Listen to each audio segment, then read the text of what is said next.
Buenos días a todos y a todas. Bienvenidos a este tercer foro de Zona Relevo en este camino al Mundial Femenino que tenemos este verano.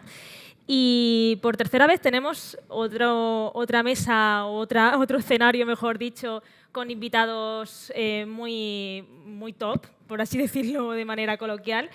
Y bueno, empezamos por mi derecha, que tenemos a Sánchez Vera, que bueno, es uno de los entrenadores más distinguidos en el fútbol femenino español, porque sí que es verdad que con el Atlético ganaste ligas, copas, Supercopa también. Ahora con el Levante has conseguido la clasificación para la Champions. Y bueno, tenemos a uno de los técnicos con más renombre de la primera división femenina, y a su derecha también tenemos a otra jugadora que su nombre es también bien reconocido después de haber conseguido el MVP de la Liga en 2 ocasiones, también jugadora del Betis, es jugadora también del Atlético de Madrid, internacional también con España. Y bueno, pues cualquiera que siga el fútbol femenino seguramente que su nombre le suena bastante porque bueno, pues ha conseguido mucho también en primera y sigue dándonos mucho fútbol. Y luego también a su derecha tenemos a Ana Muñoz, que es vicepresidenta, perdón. Ojalá algún día presidenta, pero por el momento es vicepresidenta de la Federación. Complicado. Y también otra invitada que seguro que nos va a enseñar mucho, porque sus vivencias y su experiencia pues también lo valen. Y por último, y no menos importante, a Rosa Márquez, que además muchos que hemos seguido el fútbol femenino la conocíamos como Rosita, pero esa Rosita ha pasado a ser ya Rosa Márquez, y ya como su nombre también pues ha dado un salto y está siendo pues una jugadora clave en el Betis, también habitual en las categorías inferiores de la selección. Y bueno, pues con esto empezamos. Como os comentaba también antes, este foro pues tiene también un poco el objetivo de pues aportar una visión de ese crecimiento del fútbol femenino en ese camino al Mundial, en ese camino al futuro de esta categoría.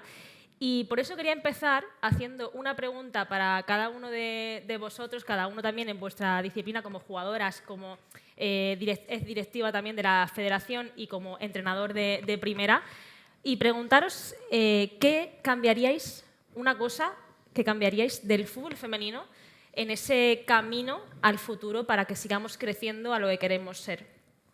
Empezamos, si quieres, por ti, que te has quedado ahí. Hubiera empezado Ana, hubiéramos continuado los demás, pero empieza, no hay ningún problema.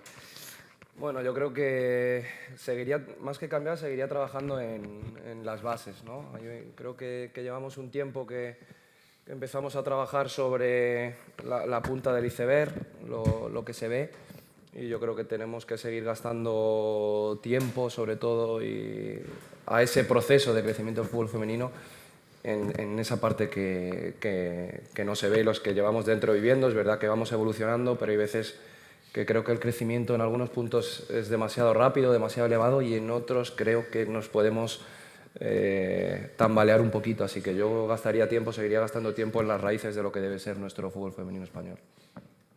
Pasamos a Sosa. Bueno, al final la parte que nos corresponde como jugadora, evidentemente, seguir profesionalizando, ¿no? La carrera deportiva en este caso de las chicas, que las que vienen por debajo tengan un futuro en condiciones, y que a modo instalaciones, a modo fondo de carreras, que siempre haya una ayuda para que puedas seguir formándote, ¿no? Y por supuesto dedicarte a ser futbolista, que a día de hoy es una profesión que practicamos y que sobre todo para las niñas es pues su ilusión, ¿no? Y su sueño. Bueno, hoy que es el Día Internacional del Fútbol Femenino y que Relevo lo celebra de esta manera tan magnífica, yo lo que cambiaría es el paternalismo con el que habitualmente nos referimos al fútbol femenino. Creo que hay demasiadas tutelas, demasiadas protecciones externas que no ahondan en las raíces de lo que de verdad es este proyecto, y que, lejos de ayudarle, creo que es un lastre importante. Ahora hablaremos más sobre eso, me quedo también con tu palabra, y pasamos también a Rosa. Hombre, yo iría también de la mano un poco de Ángela Sosa. Al final lo vivimos las jugadoras de una manera muy diferente a lo que se puede ver desde fuera, y al final darle esa profesionalidad a todo lo que rodea a las jugadoras, tema de fisioterapeutas, instalaciones, cuerpos técnicos, pues que esas personas se dediquen por y para el fútbol femenino, yo creo que puede tener un camino bastante más bonito y, como dice Ángela, para la gente que viene atrás lo tenga más fácil de lo que lo hemos tenido nosotras. Os cojo algunos matices que habéis soltado los cuatro, porque en el caso vuestro de las jugadoras, sí que es verdad que venimos de una protesta en la última jornada en la que las jugadoras os tapasteis el logo de la Liga porque nos está llegando a un acuerdo en el convenio colectivo, y me gustaría también saber pues, un poco qué opináis sobre ese parón en las negociaciones, que llevamos una temporada esperando esa renovación del convenio y que no se ha avanzado nada tampoco en ese sentido. Sí, bueno, al final, cuando las partes no se ponen de acuerdo, las penalizadas seguimos siendo nosotras.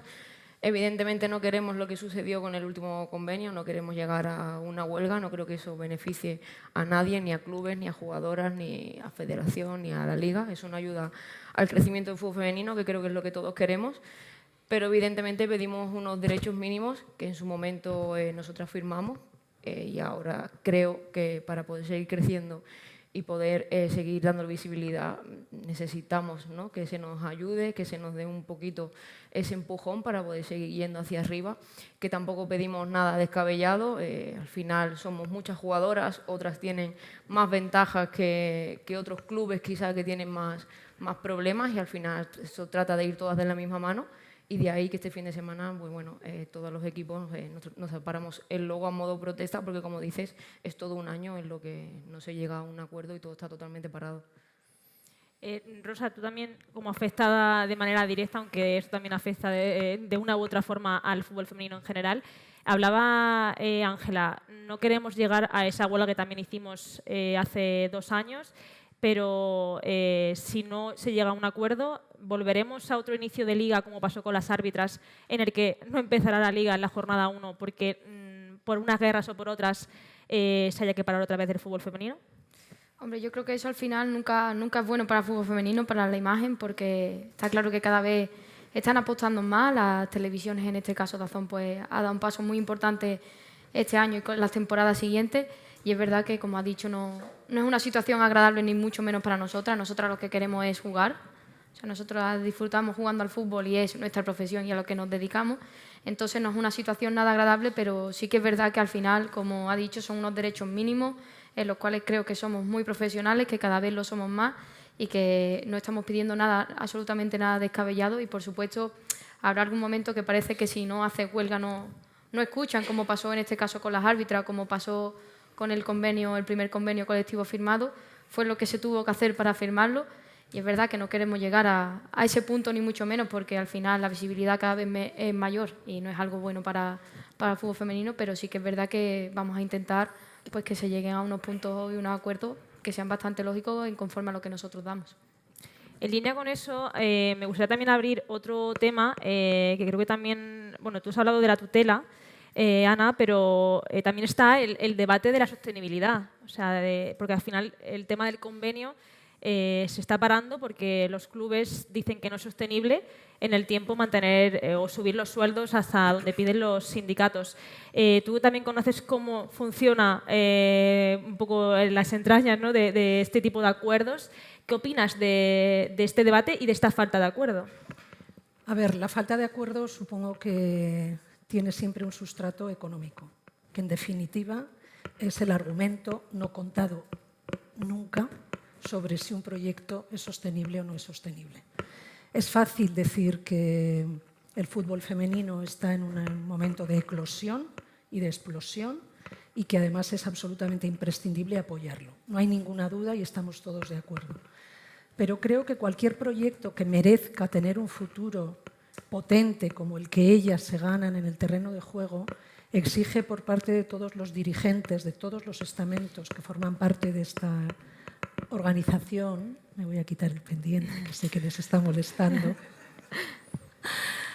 exige que pongan encima de la mesa el proyecto real, el proyecto posible y el proyecto que quieren conseguir, porque si no, crearemos, como en tantos otros ámbitos de la vida, una burbuja que durante un tiempo tendrá una apariencia magnífica en los medios de comunicación, pero en la realidad, tras los vestuarios, será esto, que los clubes dicen que no pueden, que la Liga dice que no es posible, que la Federación dice que no apoya, que el Consejo Superior de Deportes dice que aporta recursos.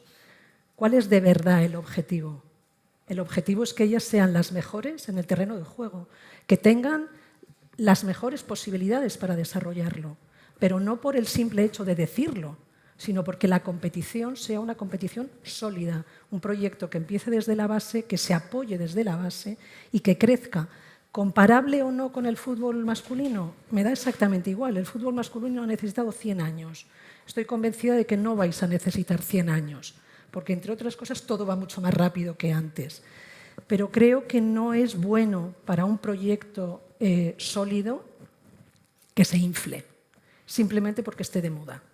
Porque esas modas son fáciles de sostener en la apariencia, pero la realidad luego es otra.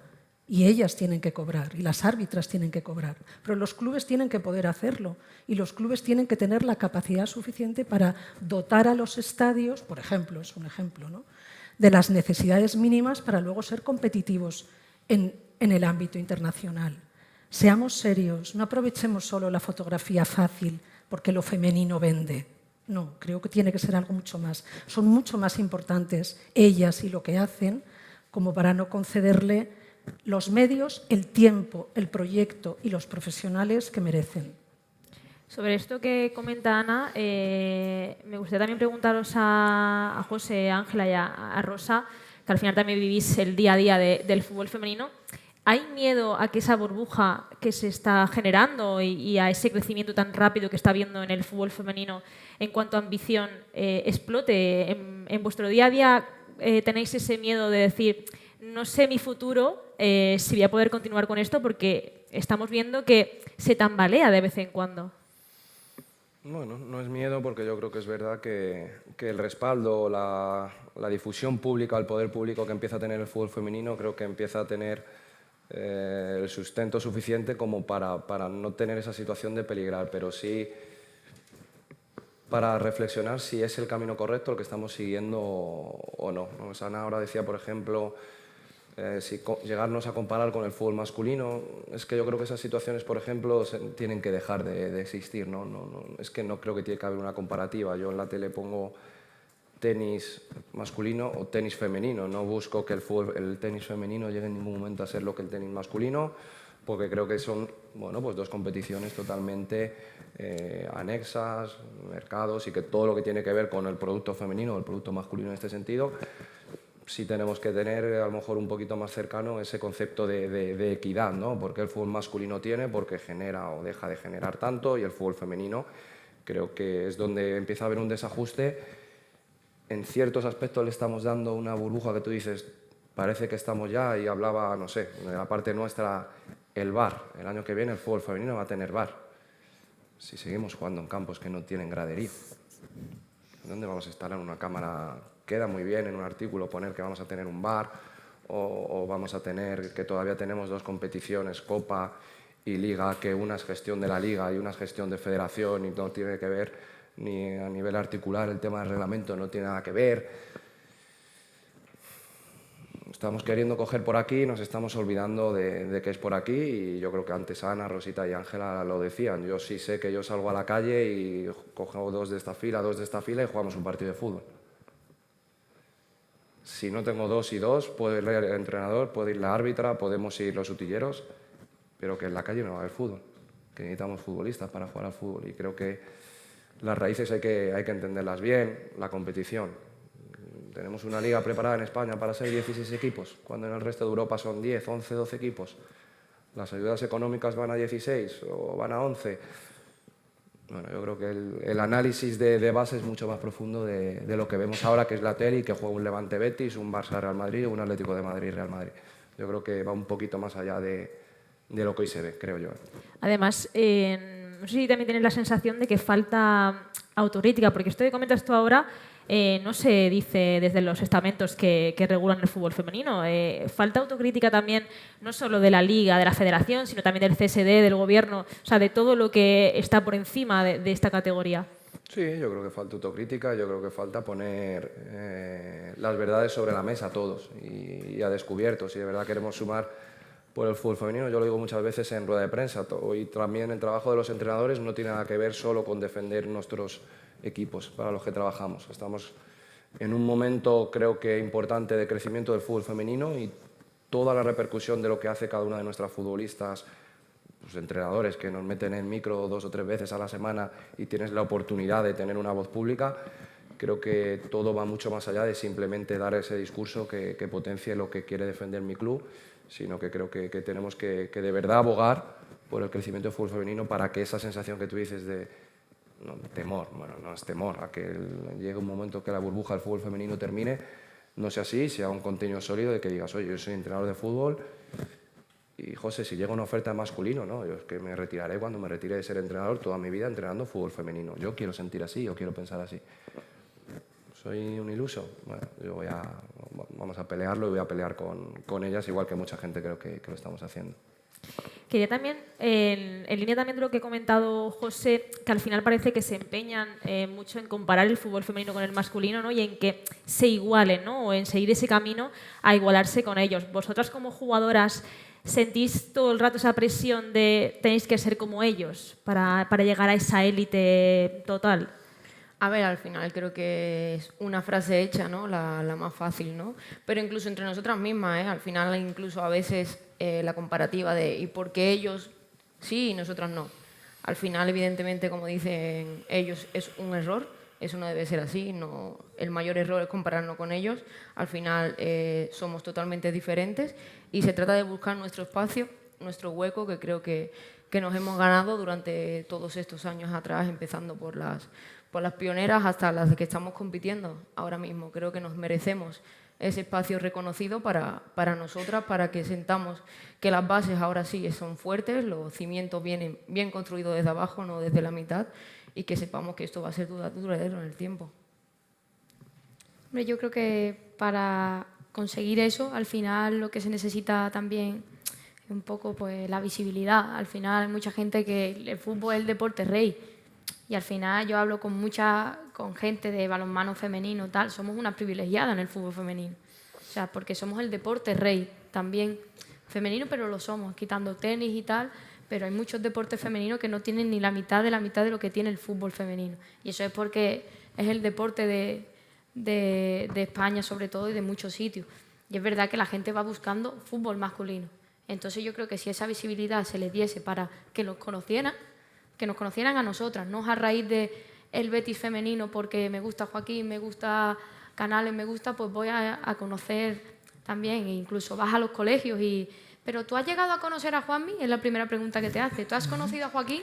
Sí, bueno, los he visto por allí, tampoco, ¿sabes? Entonces darle esa visibilidad para que esos niños también te pregunten directamente a ti como futbolista y como persona, no solamente si conoces a ellos, que como dices, cada una tiene su carrera y cada una tiene su camino y hacer el nuestro propio. También además con eso queda también ese reto de generar una masa social. Además ya empezamos a ver que poco a poco hay más afición al fútbol femenino. Lo que pasa es que sí que es verdad que, no sé si coincidís conmigo, es una sensación de que se mueve mucho en redes sociales, ¿no? en ámbitos un poco más virtuales, pero luego en los campos, quitando excepciones en el Civitas Metropolitano, en el Camp Nou, no suele haber mucha asistencia en los estadios. Por eso es un problema de base. Nos dicen que sí es muy bonito jugar en los estadios. Claro que es precioso jugar en los estadios, en el Villamarín, en el Ciutat, en el Wanda, en Los Cármenes, en Granada, pero no es la realidad que vivimos el fútbol femenino y por eso creo que esa parte nuestra de los que tenemos la gran fortuna de vivir el día a día, de ser futbolistas o de ser entrenadores, de los que bajamos ahí al césped, tenemos que saber también de dónde venimos y desde cuándo, porque desde hace muy poquito todo lo que vivíamos no eran ni estadios, pero muy poquito son 4 años, no son 15 o 20 o 25 años. Yo me quedo más con eso, yo soy más de estadios principales de ciudades deportivas y cuando el fútbol femenino empieza a tener una media de partido, 3.000, 4.000, 5.000 espectadores, creo que empieza a tener un crecimiento real. Yo hablo de mi Levante, no sé, ayer el último partido, domingo, Levante-Betis, ¿cuántas personas había en la grada? 200, 150, 220. un día en un estadio, sí, un puntual, un Atleti-Barça, un Real Madrid-Barça, han metido 50.000, 60.000. Si abrimos el Nou Camp para el Fútbol Club Barcelona todos los días va a meter 60.000, no. Opinión personal, no. Entonces creo que la realidad que tenemos que ir no es, venga, hoy os di un día al estadio, no. Creo que tenemos que fomentar otro tipo de trabajo, y es que el fútbol femenino empieza a tener 3.000, 4.000, 5.000 todos los días, en unos años habrá 8.000, 10.000, 12.000, y ese crecimiento es el que creo que tenemos que ir, ¿no? Pero te pongo un estadio, no es la realidad, es muy bonito, lo disfrutamos, pero no creo que deba ser la realidad. Yo, por ejemplo, en mi Levante la pelea es, no, yo quiero la ciudad deportiva llena todos los días, yo no quiero ir al estadio, pero quiero que en mi ciudad deportiva haya 2.000 personas todos los días, no 100 personas. Y el día de ciudad, el derbi, 10.000, claro, un día. Si sigo jugando en la ciudad, ¿cuántos tendría? 300 personas en el estadio. ¿Y qué se podría hacer para ir mejorando? Porque esa es una pregunta que Ana seguro que puede contestar muy bien. Es que ahí sí que hay un crecimiento muy lento, o esa es la sensación, ¿no? Vamos a ver, lo fácil es abrir un estadio sin entrada, se juegue lo que se juegue. Da igual que sea fútbol femenino que petanca. Tú abres un estadio donde no cobras y aquello se llena. Con independencia de lo que allí suceda, le interesa el que entre o no. Por eso creo que son medidas que pueden ser oportunas y oportunistas, que no tiene nada que ver una cosa con otra. Y si te quedas solo en llenar un estadio y decir que has conseguido el récord de Europa en llenar un estadio en un partido de fútbol femenino, si te quedas ahí, les has hecho un flaco favor, porque el fin de semana siguiente los padres no acompañan a los niños y a las niñas a ver jugar el equipo femenino de su ciudad. Y por lo tanto tú tendrás que abrir esas puertas del estadio sin dejar de hacer lo siguiente, que es diseñar planes de estudio deportivos en las escuelas, en los colegios, donde enseñes a los padres a estar en la banda, para empezar. Donde enseñes a los padres a estar en la banda, a respetar lo que sucede en el terreno de juego y a disfrutar de lo que hacen unas jugadoras o unos jugadores. Los niños de este país estaban acostumbrados a ir con sus padres a los terrenos de juego y a los estadios. A lo mejor tienen que hacer lo mismo con sus hijas, para que lo vean, y con sus hijos. A mí me molesta que hablemos permanentemente de fútbol femenino y de fútbol masculino, porque creo que hay que hablar de fútbol, hay que hablar de deporte. Y tendrá sus especialidades, sus especificidades, las necesidades concretas para que ellas puedan crecer.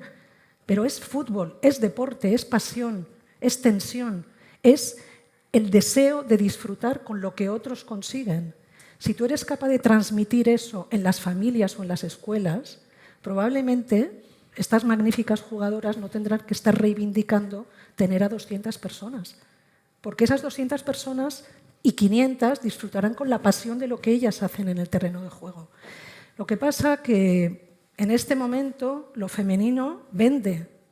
A mí me molesta que eso sea así, porque a lo mejor es una moda y no me gustan las modas. Me gusta que sea cierto que ellas pueden jugar en las mismas condiciones que ellos. ¿Por qué? Porque son deportistas, no son otra cosa, ¿no? Así que las instituciones públicas, y tú has mencionado al Consejo Superior de Deportes y al Ministerio de Cultura, que también lo es de deporte y de educación, debería plantearse cuál es el modelo deportivo de verdad que quiere para este país, si es que quiere un modelo deportivo. Porque a lo mejor lo que hacemos es diseñar modelos deportivos en el papel que luego la realidad del día a día dan al traste con ese modelo deportivo. Yo reconozco que soy muy crítica con la ley del deporte que existe en este momento, que ha servido para hacerse fotos magníficas, pero creo que las ha dejado a ellas en particular en un lugar que no les corresponde y que no se merecen. Vuelvo también un poco al caso vuestro, que también todo el rato estamos recibiendo también a vuestro trabajo final en el campo. Hablábamos de campos, hablábamos también de esa apuesta del gobierno y también comentaba José el tema de la liga, ¿no? de esos 16 equipos, de cómo se puede cambiar, porque también hay mucha gente que habla de pierde atractivo la liga con un Barça que va muy por encima del resto, ¿no? Que va ganando sus partidos por goleadas. En vuestro caso, que sois jugadoras de esta liga, ¿qué cambiaríais para que se iguale un poco más y se genere un atractivo mayor para el aficionado? Empieza, bueno, Ángela o Rosa la que...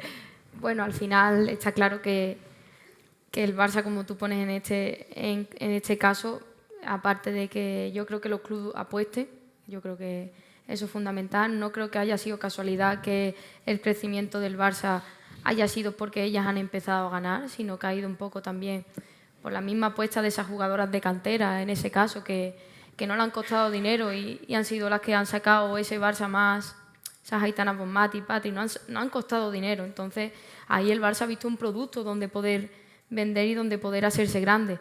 ¿Qué se podría hacer los demás clubes? Apostar más, pero sí, ya volvemos al tema de económicamente. ¿Se puede? ¿No se puede? Ya si nos metemos en los equipos que son independientes, que no tienen ese respaldo del equipo masculino, ya es otro mundo totalmente diferente al del Barça. Yo lo que creo que debería de mirarse más es la diferencia abismal que hay en cuanto a día a día entre jugadoras del Barça y jugadoras del Betis en este caso. Es que hay muchísima diferencia. No es que su rendimiento son mejores, por supuesto, porque lo demuestran cada día, pero también tienen unas condiciones que le pueden hacer mejores. Yo creo que al final el día a día de una jugadora de otro equipo no es el día a día que ellas tienen. Y creo que si se acortasen esas distancias y que alguien se pudiese dedicar por completo y tuviese cualquier cosa como tienen ellas en este caso, que son, si fuese otro equipo, pues sería otro equipo. Entonces yo creo que si acortasen esas distancias, pues habría incluso menos diferencia. ¿Qué es lo que más cambia cuando tú hablas con una jugadora del Barça, que te dice ella y tú dices, me encantaría tener lo que tiene esta jugadora y su equipo en el Barça? Yo no voy tanto a lo económico porque al final eso es algo que ellas han ganado y en este caso pues es que lo económico para mí no es algo totalmente importante, que está claro que si a todo el mundo le pone a cobrar más, yo creo que todo el mundo querría, ¿no? Pero al final el día a día suyo es muy, muy profesional, comida de desayuno, la nutrición, de que son comidas que se las hacen totalmente en el club, instalaciones, campo, preparadores físicos especialistas en gimnasio, especialistas en campo, personas que se dedican por y para ellas, viajes, que son al final va sumando poco a poco y se dedican plenamente a ello, las tienen súper vigiladas, incluso digo que es mucha presión a veces, ¿eh? A veces es una presión que a lo mejor toda jugadora no quiere esa presión, pero el simple hecho de que prácticamente las tienen el día a día súper preparadas para competir, para que estén descansadas, para que estén con su comida perfecta, con su nutrición perfecta, su preparación física perfecta y con ese análisis que tendrán seguramente súper específico de cada una de ellas y al final las miras con envidia un poco, ¿no? Yo por lo menos porque me encantaría poder vivir y poder ponerme a ese límite para ver si soy capaz de llegar a donde ellas están llegando. Acabas de mencionar un tema también en línea con esta, porque al final parece que es como la pescadilla que se muerde la cola, ¿no? Con el tema económico, que todo gira en torno a él. Y has mencionado el tema de los equipos independientes, de una entidad masculina. En ese caso, hemos visto que ha habido problemas estos años con esos clubes porque al final tienen menos poder económico porque no tienen el respaldo de esa ayuda económica que le puede dar el club masculino. ¿Creéis que al final estos equipos son un lastre o aportan realidad a lo que también comentaba antes Ana, de que al final estamos inflando una burbuja que no podemos sostener? ¿Un lastre de qué? De que no te deja crecer.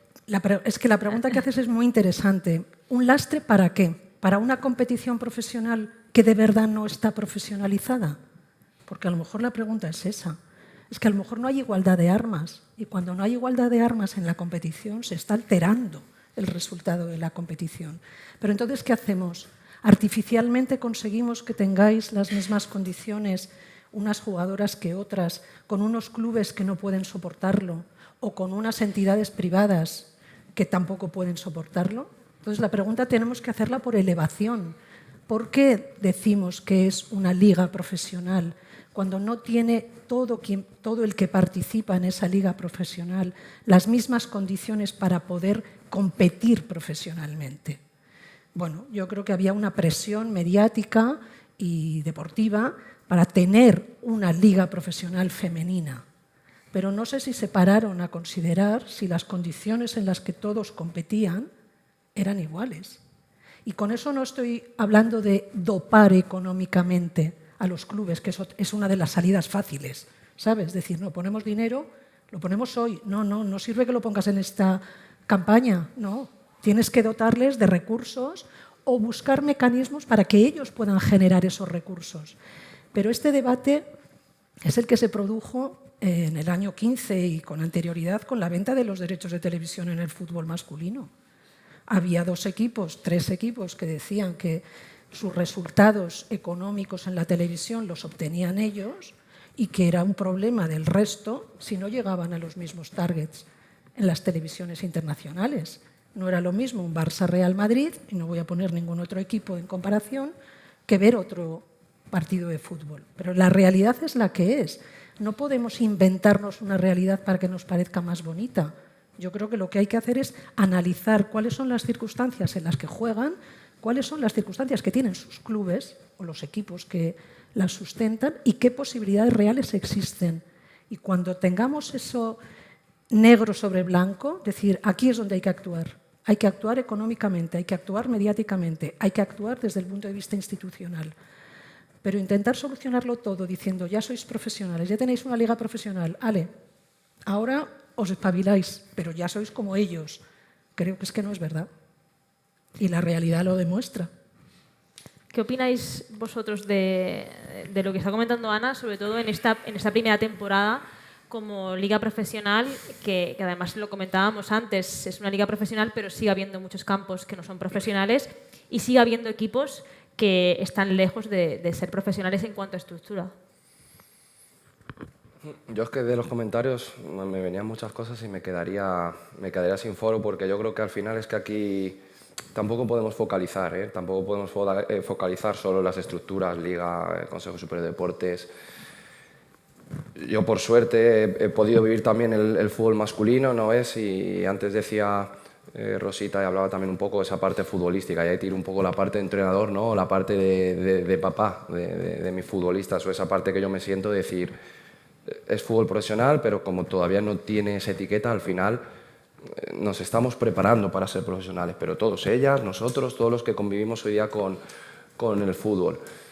El ser profesional muchas veces también va mucho más allá de lo que tenga o deje de tener. Es decir, yo no sé, el Fútbol Club Barcelona puede analizar al rival con una herramienta que vale X y en un solo paso ha hecho un análisis del rival, y yo en otro club no tengo tanto recurso y necesito una herramienta que necesito 3 pasos para convertir un vídeo y el resultado es el final. Entonces también la queja, también el fútbol femenino, yo vuelvo a la raíz que he dicho antes. Yo puedo coger 2 de aquí y voy a jugar un partido de fútbol. Echo una pelota y jugamos 2 contra 2. Y creo que la futbolista también tiene que entender eso, que la futbolista al final creo que tenemos que seguir poniendo gran parte del trabajo, no es solo ser profesional por lo que me dan, sino que tienes que parecer profesional en tu día a día, ¿no? Como no lo tengo, y yo he vivido eso este año. Yo hay a campos que voy que no estoy viviendo fútbol profesional y yo me considero profesional. Y va más allá del campo donde salgo a jugar, del estadio. Yo soy de los que dice a veces que el fútbol es algo, el deporte rey, es muy de pasión, de sentir, de generar emoción, lo que sea. Y yo siempre he dicho, digo, yo entro a un vestuario y miro así a mi equipo y digo, uff, altas, rubias y guapas, somos las buenas. ¿Sabes? Con verlo, con sentirlo. Hay veces que no es solo tener o disponer, porque hay equipos que no tienen los recursos de otros y también ganan. Si no, no ganarían nunca. ¿No? Sí. Si nos escudamos solamente en construir a través del dinero, qué fácil sería lo que dice, dame 500, 500, 500, 500. Yo creo que ahí, por focalizar también en los clubes, creo que tampoco, yo creo que la situación de todo, pero va más allá un poquito en el proceso final de cómo nos imaginamos el fútbol femenino hoy día a la base, ¿no? Llevar, novar, no sé, vamos a empezar a lo mejor con gestión de instalaciones, con gestión de recursos para nuestras futbolistas. Yo lo he vivido en mi club, resiembra y partido del primer equipo femenino, campo artificial. Eso no es fútbol profesional. Y eso no tiene nada que ver con esto. No, tiene que ver con la apuesta, evidentemente, sí. Un sentido de apuesta, del concepto que tú tienes de lo que para ti es tu equipo profesional. En este caso, el femenino o el masculino. No tiene nada que ver con lo económico. un equipo, el primer equipo, no sé, el Real Betis que estamos o el Levante, van a resembrar su campo y hay un partido que el campo está en resiembra y le van a mandar al campo anexo de la ciudad deportiva a jugar un partido. Eso tiene que ver con lo económico. Yo creo que va más por ahí, pero va todo, ¿eh? En la parte de clubes, los futbolistas creo que tienen que ser competentes, tienen que ser profesionales, tener la excusa, es que ellas tienen. Bueno, y sin tener también podemos hacerlo y tú puedes ser profesional sin tener unas Nike y juegas con unas Puma. Creo que ese es el equilibrio que tenemos que encontrar y entender. Yo, por ejemplo, a Rosita y Ángela le preguntaría, no sé, la diferencia de edad serán, no sé, No hace falta. Dilo. 8 años, 9 años. Ángela ha vivido un fútbol femenino o tú Diferente. que no ha vivido Rosita. Y yo tengo niñas que hablo con ellas en el vestuario y les digo, no, es que esa no es la realidad del fútbol femenino. Y mi agente, y 40, y 50. No, es que hace 4 años no era la realidad del fútbol femenino. Entonces ya no solo no tiene que ver el club, el foco es fácil, el club, la competencia, no. Y las futbolistas, que al final son las que van a dar a la pelota, hay que, entre comillas, como yo digo, reeducarlas a decirles cuál es. Y los técnicos también, que somos técnicos del fútbol femenino ahora, o salimos a la tele. Y si yo lo hago bien con el Levante, Ana viene y me dice, el entrenador de moda, claro, como he ganado. Dentro de 2 años pues no me llamáis ni para este foro ni para el de mi casa. Te llamaremos. O sea, No me llamaréis si lo sabes, y no pasa nada, y vendrá el que haya ganado. Bueno, pues yo creo que en ese punto estamos ahora mismo todas las partes, tele, prensa, clubes, instituciones, futbolistas, la gente que nos dedicamos a trabajar con las futbolistas, que el arma de esto, lo bonito de esto, son las futbolistas, y en fútbol masculino, son los futbolistas. Y si perdemos ese foco, creo que es complicado. Y encontrar ese equilibrio de partes, de no quedarnos con la foto bonita, jugadoras, entrenadores, instituciones, clubes, es lo único que hará sumar. Si no, va a haber inestabilidad, como en fútbol, como en política, no sé, como en todo. Y creo que en ese punto importante está el fútbol femenino ahora y ojalá seamos capaces de todas las partes irse sentando y empezar a enlazar, y entonces será algo de que yo diré a mi niño, cuando me retire, yo toda mi vida voy a ser fútbol profesional y cuando salga aquí me va a llamar este, el otro, y ¿por qué tengo que pensar? No, José, es que eso acaba y al final tienes que ir a un masculino, porque yo no voy a pensar así. Me la pegaré, pero no voy a pensar así, voy a pelear. Esperemos que no te la pegues, porque además este debate da para otro foro y sí que mantengo abierta la posibilidad de llamarte otro día para continuar hablando, porque me tiraría hablando horas sobre esto. Y quería preguntar también a las 2 jugadoras que tenemos hoy aquí por esa foto bonita. Si sentís que muchas veces no se cree tanto y os ponen, pues utilizan un poco para esa foto bonita, ¿no? Para esa foto de la moda que también comentaba antes Ana. Bueno, al final nosotras nos sentimos parte del crecimiento del fútbol femenino y quizás no pensamos tanto en que se nos utiliza o no queremos pensar, ¿no? En que no se nos utiliza. Queremos ser profesionales, nos sentimos profesionales de esto y no creemos que se quiera usar la imagen fácil, como decía antes Ana, para hacerse provecho de algo que al final no se va a sostener en el tiempo. O sea, queréis creer que no pasa, ¿no? Creemos que no o queremos pensar que no pasa, al menos en el fútbol femenino actual en el que estamos. ¿Opinas lo mismo, Rosa? Sí, es verdad que nosotras dos en concreto podemos ser, a lo mejor le preguntas a otra y no piensa igual, pero creo que me considero y nos consideramos bastante profesionales, siempre lo hemos sido. No hemos tenido situaciones fáciles, la verdad, no decirte que... Y yo te estoy hablando con 22 años, no me quiero ni imaginar lo que ha tenido que vivir todas las jugadoras, pero no hemos tenido situaciones fáciles, pero nosotros lo consideramos profesionales. Y como somos profesionales, estamos también, pertenecemos a un club, que hay que hacer ciertas cosas en ciertos momentos y que pueden tirar de nuestra imagen en ese caso. Y es como dice ella, pensar eso, yo creo que no me favorece. Y como no me favorece y me puede crear una inestabilidad y un enfado y algo con mi propio club, que es donde yo convivo, pues creo que no me viene bien y quiero pensar que lo hacen para aportar en mi crecimiento. Quiero ir también ahora más allá para cerrar un poco el foro con el Mundial de este verano, porque no sé si pensáis que todo esto que acabamos de analizar ahora, ¿no? todo lo que queda por trabajar en el fútbol femenino para que sigamos caminando con paso firme a ese futuro, se puede mejorar o se puede impulsar más si España hace un buen papel en el Mundial, sobre todo por lo que comentábamos también antes de crear esa masa social que se siga sumando al fútbol femenino. Empezamos, si quieres, por ti, que te tengo más cerquita. Si lo ganamos el Mundial. O si hacemos una buena participación.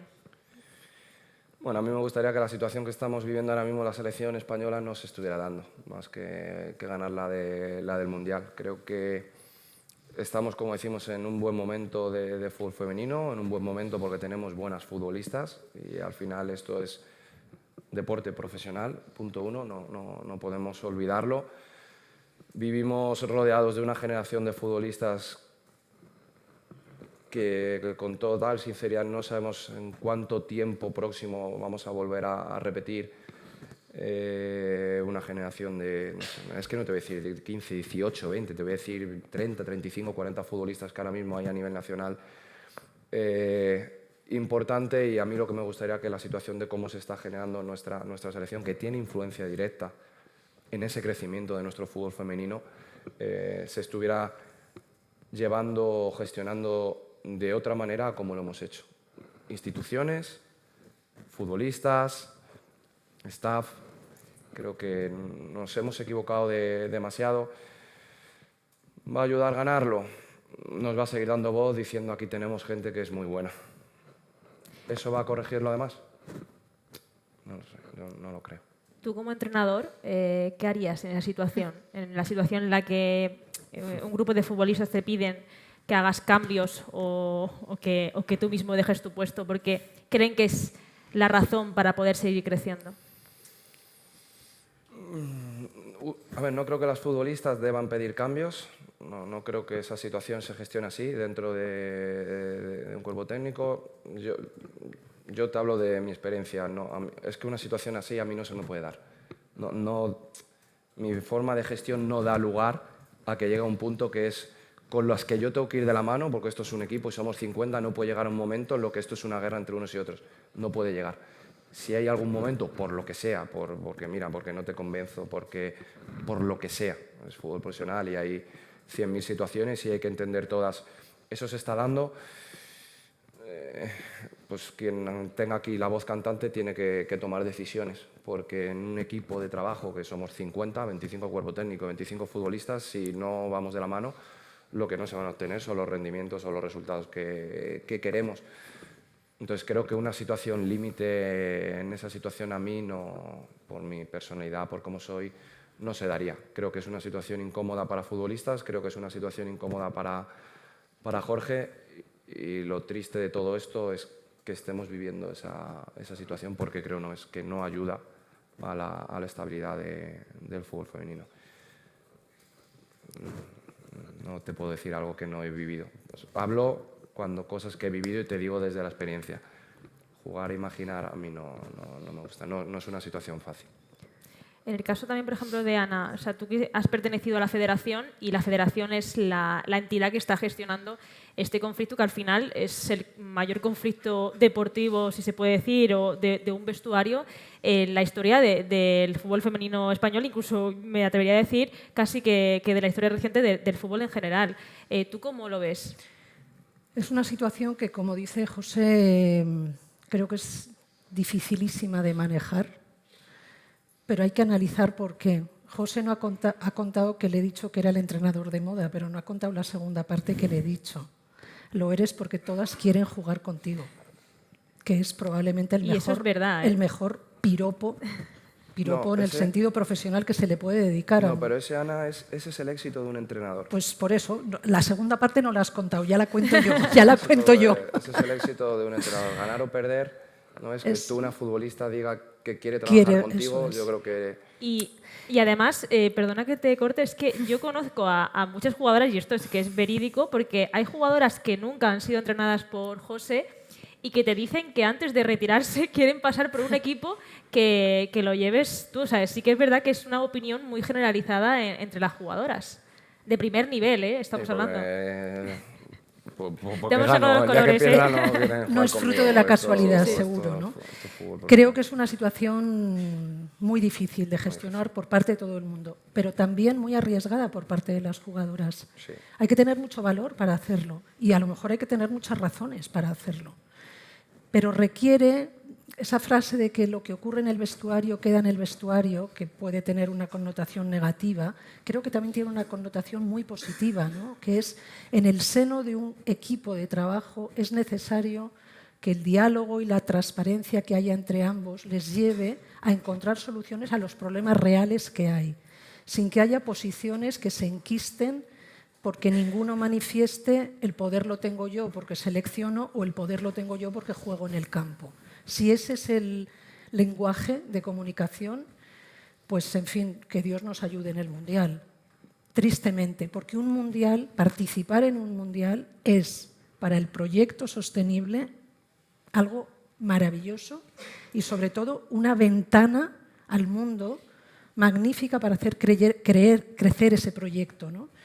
Entonces, yo creo que ambas partes, ambas no porque sean dos, porque creo que hay más partes, o sea, no solo son las jugadoras y el seleccionador, no, creo que es más amplio lo que hay detrás, ¿no? Sí. Necesitan un periodo interno, sosegado, que no esté de cara al público, donde analicen con seriedad, con transparencia, con humildad. Esa frase tan manida, ¿no? Somos gente humilde que jugamos dando un balón. Pues la humildad de verdad, la de decir qué es lo que de verdad pasa, qué podemos cambiar, qué tenemos que hacer para que estén todas las que mejor vayan a hacer que la pelotita entre, que en definitiva es de lo que se trata cuando uno intenta ganar un mundial. La pelotita tiene que entrar. Luego hay otras circunstancias que no siempre dependen de si se acierta o no se acierta, ¿no? Pero creo que para el proyecto español sería magnífico y maravilloso que se gestionara esa situación de una manera coherente y serena por parte de todos. Justo acabas de comentar el aspecto también reivindicativo de la jugadora, ¿no? Que también tiene que ser valiente para dar ese paso. Muy valiente. Y quiero preguntaros a vosotras, en ese sentido, y a nivel general, no solo focalizándonos en la selección, porque sí que hay una diferencia entre el jugador y la jugadora a la hora de pedir cambios. O sea, sí que parece que el jugador no tiene que alzar tanto la voz públicamente porque ya tiene un altavoz mediático más potente. No sé qué opináis vosotras, que al final como jugadoras lo vivís más en primera persona. Bueno, al final cuando no estás dentro del vestuario en concreto donde suceden los hechos, se toman las decisiones, es complicado y al mismo tiempo creo que es fácil, ¿no? Opinar desde fuera cuando realmente no sabes el foco ni el método que han tomado para llegar a alzar la voz de ese modo, ¿no? Quizás es el único método que han encontrado para que así se les escuche, o quizás más acertado o no, pero ellas han considerado que quizás era el único método de que quizás no solo la gente cercana al entorno de la selección supieran los problemas que había y que no se les daban solución alguna, sino que toda España quizás estuviéramos al tanto de la situación que se vivía. Al final, ya te digo, desde fuera es fácil opinar, las jugadoras y el seleccionador sabrán por qué se han dado dichos motivos o dichos problemas, más bien, pero sí es una pena que el Mundial está a la vuelta de la esquina. El fútbol femenino no ayuda, el fútbol femenino español no nos ayuda a esto, puesto el nivel que hay en la selección y bueno, pues ojalá se pueda solucionar pronto y sobre todo que hagamos buen papel en el Mundial. En el caso de Rosa, ¿tú cómo lo has vivido desde fuera? Sí, bueno, al final es una situación que sinceramente no me gustaría ser seleccionador en este caso para nada y tampoco me gustaría haber sido, admiro entre comillas porque hay que ser valiente, como dice Ana. Yo no sé si ahora mismo con 22 años tendría la capacidad de hacerlo, por ejemplo. Aunque pensase exactamente lo mismo que ellas, en este caso, no sé si tendría la capacidad bien por mi situación, bien por mis creencias o bien porque a lo mejor soy una persona que no me gusta levantar la voz con tal de creer que no tengo. Entonces, las admiro por creer que ellas pueden cambiar algo injusto para ellas, pero sí que es verdad que que al final tú le preguntas a alguien por la calle y la pena es que vas a un sitio y lo que te preguntan es ¿qué pasa con las 15 de la selección?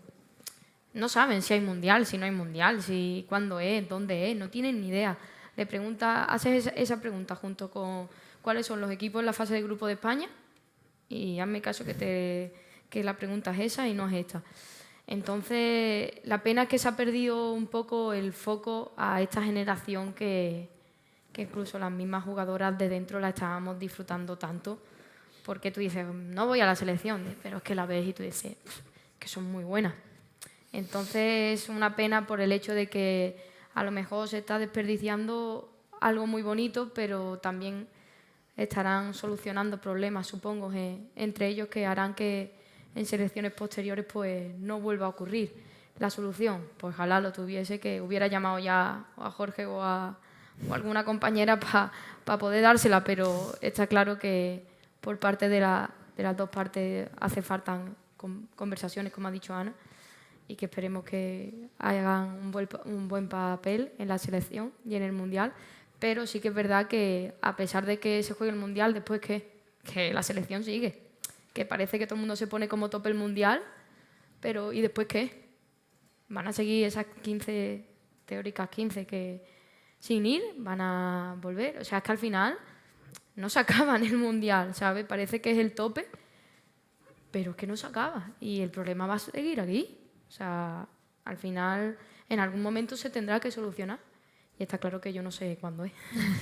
Bueno, esperemos que cuando llegue esa lista de junio se acabe la duda de si van las 15 o si se soluciona el problema o no.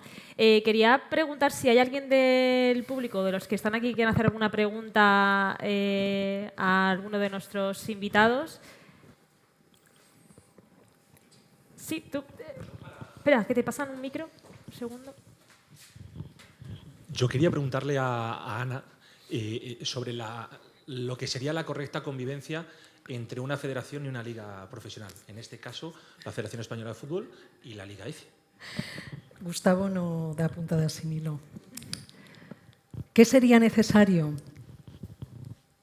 Cambiar los esquemas.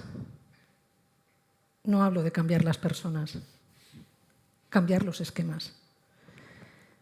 La liga femenina tiene que tener la autonomía suficiente, la ausencia de tutelas interesadas por parte de todos los que intentan tutelarla, que son muchos.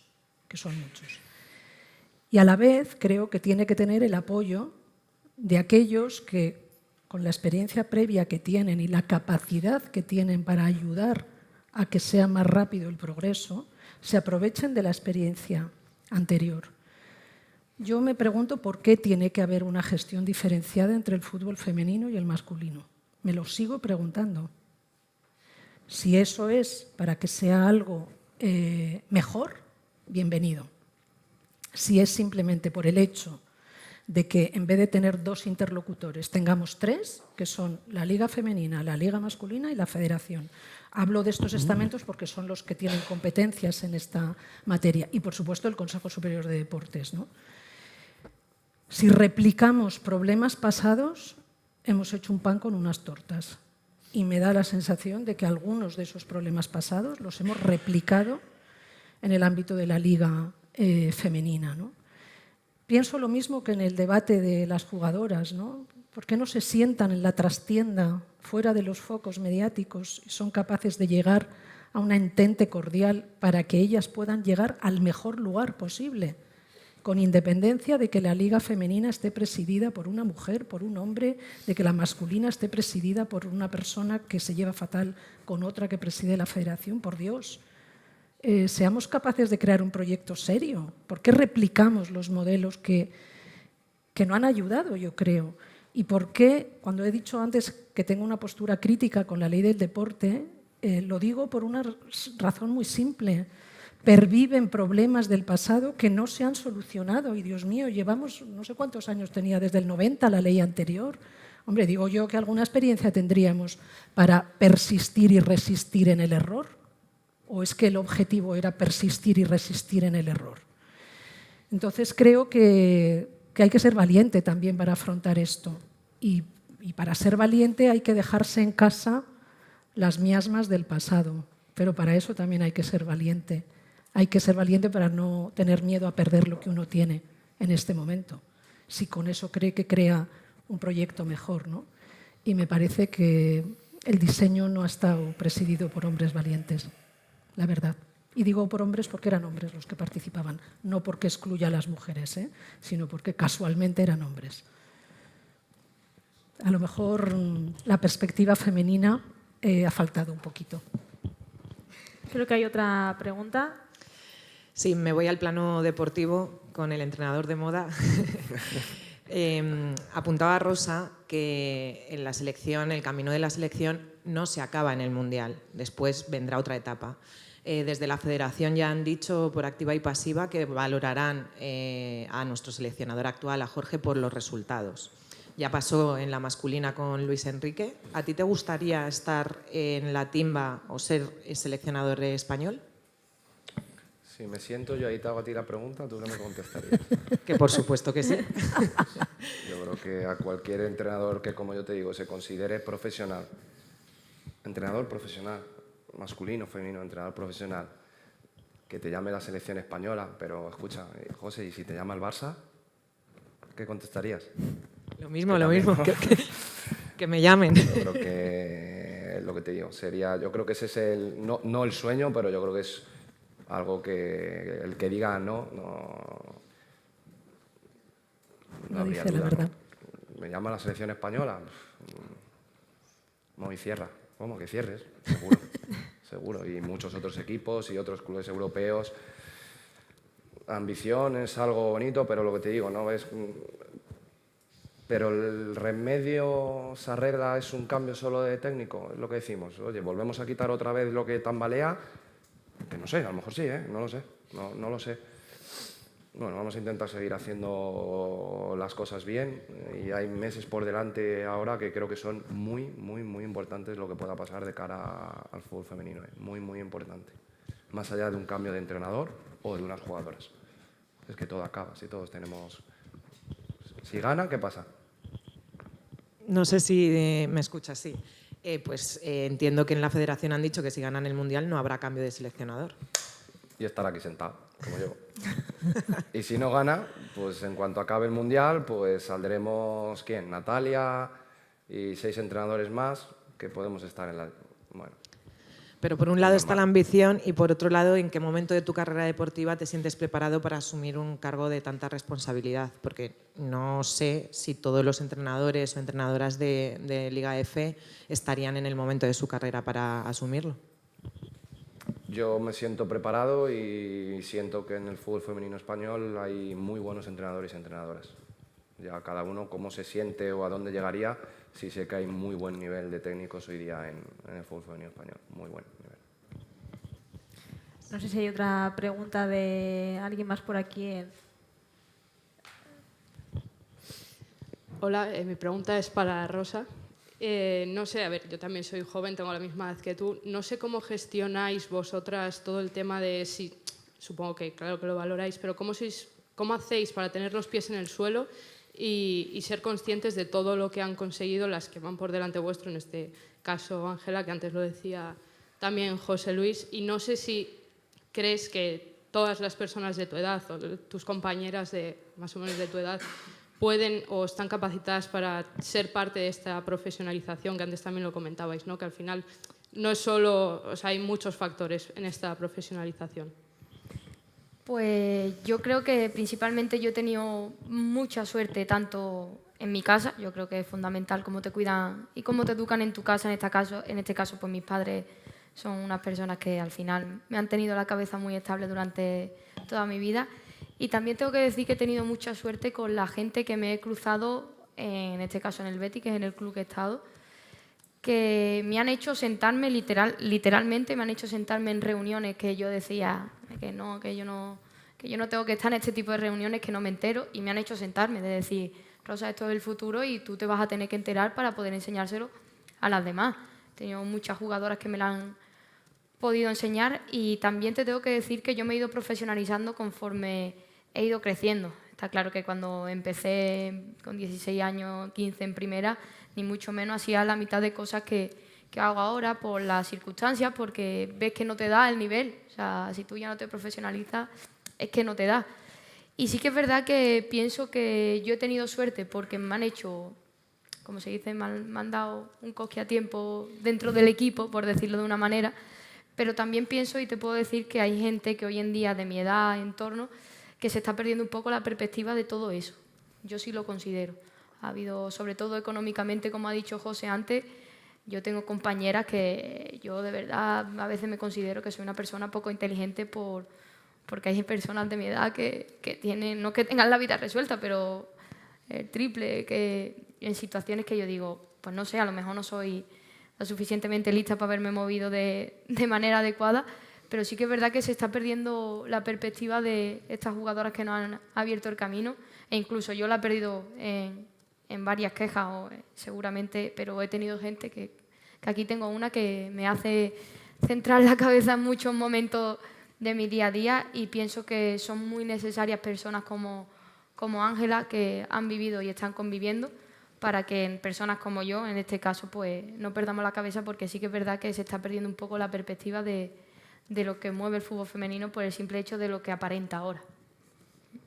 Bueno, y finalizamos ya con esto. Yo estaría hablando días sobre el tema. Cerramos este tercer foro gracias también a Reales Seguros, que también nos ayuda en este espacio para hablar de fútbol femenino en el camino al Mundial. Y muchísimas gracias a los cuatro por venir y por esta charla tan enriquecedora. Y nada, yo solo espero que todo lo que hemos hablado se vaya solucionando, y en el siguiente foro que haremos, y te llamaremos a ti y a las otras también 3 invitadas, hablemos de esto ya con un matiz de pasado, y ya pues tengamos otros problemas que analizar. Así que muchísimas gracias, y también gracias a todos por venir. A vosotros. Gracias.